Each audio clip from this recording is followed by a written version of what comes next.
How can you save projects in ClipChamp? Now, saving might mean different terms.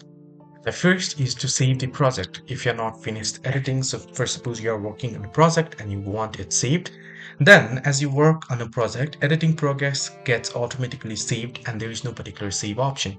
So, if I quit this project from here, right? So, if I close down and if I reopen ClipChamp, then my project should be saved here and I should be able to find it in the projects section. So, let it load up.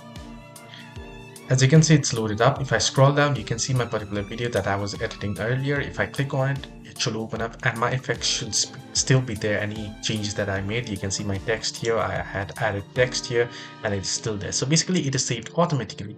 However, if you wish to export it later or save it to your device once you have finished editing, you can click on export section here and you can go ahead and export it on 480p, 720p, 1080p. If you have premium, then you can save it to 4K.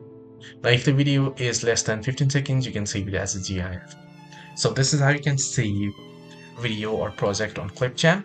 If you want to save it as a project, it is saved automatically. If you want to export it, then you can export it this way. Hope this video helped. Do like and subscribe.